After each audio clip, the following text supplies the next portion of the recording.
Hi my dear, how are you? कैसे हैं आप सब? आई होप आप सब बहुत अच्छे होंगे और अपनी लाइफ को बहुत अच्छे से एंजॉय कर रहे होंगे।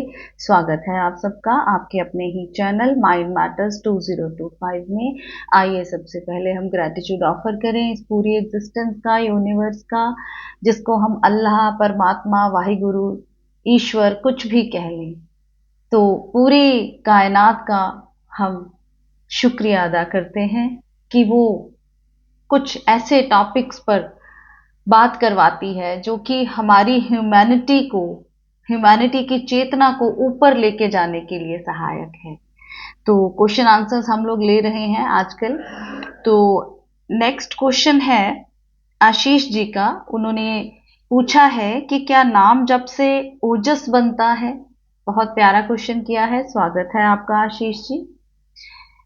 क्या नाम जप से ओजस बनता है? ओजस क्या होता है? ओजस होता है शरीर की ताकत, पावर ऑफ बॉडी।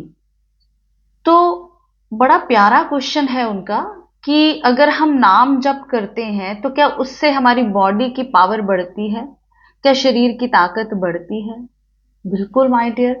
देखिए, नाम जप का क्या मतलब है? जब हम स्टार्टिंग में अपनी स्पिरिचुअल जर्नी पर चलते हैं, आध्यात्मिक यात्रा के लिए चलते हैं, तो उसका सबसे पहला जो स्टेप है वो है नाम जप। क्योंकि हमारा मन इधर उधर भटक रहा है, उसको आदत है कि कभी प्रेजेंट में तो रहता ही नहीं, वो कभी पास्ट में, कभी फ्यूचर में, कभी एक विचार आ गया संसार का, दूसरा आ गया, तीसरा, विचारों का ओवरलैपिंग होता है बार बार हमारे दिमाग में। तो जो स्टार्टिंग का स्टेप है, एक नाम जब कोई भी शब्द हमें दे दिया जाता है कि आप इस शब्द को, इस मंत्र को बार बार दोहराएं। उसका साइंटिफिक रीजन है कि जब आप कोई भी नाम जाप करेंगे या कोई भी शब्द दोहराएंगे बार बार, एक ही शब्द को जब हम बार बार दोहराते हैं, बहुत सारे धर्मों में एक टाइम फिक्स कर दिया जाता है कि आपको आधा घंटा बैठना ही है। कोई 1 घंटे के लिए बोलते हैं, कोई 2 घंटे के लिए बोलते हैं, कोई 3 घंटे के लिए बोलते हैं। इन सब के पीछे यही रीजन है कि जब हम कुछ टाइम अपने मन के साथ बैठेंगे और उसको कोई काम दे देंगे, कोई शब्द दे देंगे कि ये शब्द आपको बार बार बार बार जपना है, तो क्या होगा कि बाकी सारे विचारों से ये मन टूट जाएगा।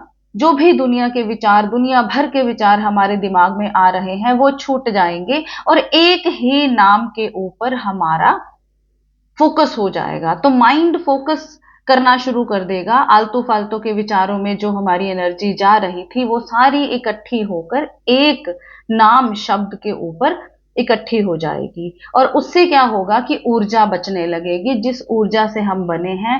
रात को जब हम सोते हैं, वो ऊर्जा लेके आते हैं, तो उसी ऊर्जा को हमने अगले दिन पूरा दिन यूज करना होता है। और वो ऊर्जा इधर उधर के फालतू के विचारों में सारी खप्त हो जाती है, नष्ट हो जाती है, जिससे हमारे शरीर की ताकत वो कम होनी शुरू हो जाती है। क्योंकि हमारे शरीर को ताकत, हमारे शरीर को पावर उसी ऊर्जा से मिलती है और वो ऊर्जा हमें यूज करनी नहीं आती।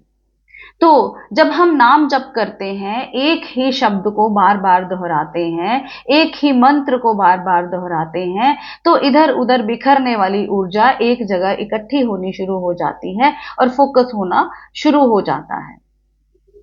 उससे हमारे शरीर की ताकत नेचुरली बढ़ने लगती है। जो ऊर्जा हम लेके आते हैं रात को सोकर, वो ऊर्जा इधर उधर बिखरने की बजाय वो स्टोर होती है, हमारी बॉडी के अंदर स्टोर होती है, जिससे कि हमारी बॉडी की ताकत बढ़ती है। ये कारण है। लेकिन ये इनिशियल स्टेज है। इसके बाद आपको नाम जप करते करते करते करते अगली स्टेजेस आती हैं।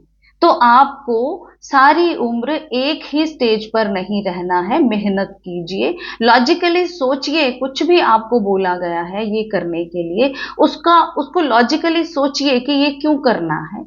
और ये नहीं है कि इसको अब सारी उम्र यही करते रहना है, नेक्स्ट स्टेज पर भी जाना है।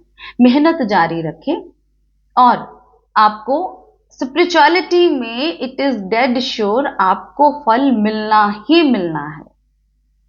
संसार में हो सकता है कि आपको अपनी मेहनत का फल ना मिले, लेकिन स्पिरिचुअलिटी में, साधना के रास्ते पर आपको अपनी मेहनत का फल मिलेगा ही मिलेगा। और माय डियर, अगर संसार में आए हैं तो इस बॉडी को अच्छा बनाए रखना, स्वस्थ बनाए रखना और मन को स्वस्थ बनाए रखना, ये हमारा फर्ज है। सबसे पहला हमारा यही फर्ज बनता है कि हम अपनी बॉडी और माइंड को स्वस्थ रखें। तो नाम जप करें, इनिशियल स्टेज में बहुत अच्छा है, फिर आगे आगे जैसे जैसे साधना बढ़ती जाएगी, वैसे तो मैंने अपनी काफी सारी वीडियोस में आगे की स्टेजेस भी एक्सप्लेन की हैं, लेकिन अगर आप पहले पहला स्टेप पूरा कर लेते हैं तो फिर आपको क्यूरियोसिटी होगी नेक्स्ट स्टेप जानने की। तो इससे आगे वाली स्टेजेस पर भी अगर आपके क्वेश्चंस आएंगे तो वीडियोस बना दिए जाएंगे। आई होप आशीष जी को अपने क्वेश्चन का आंसर मिला होगा और इनके साथ साथ बहुत सारे सच्चे साधकों को उनके क्वेश्चन का आंसर मिला होगा। आपका अपना चैनल है, प्यार देते रहिए, प्रेम बांटते रहिए।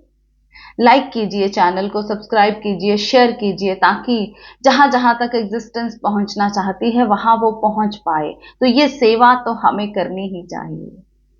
मिलते हैं अपनी अगली वीडियो में, तब तक के लिए बाय बाय।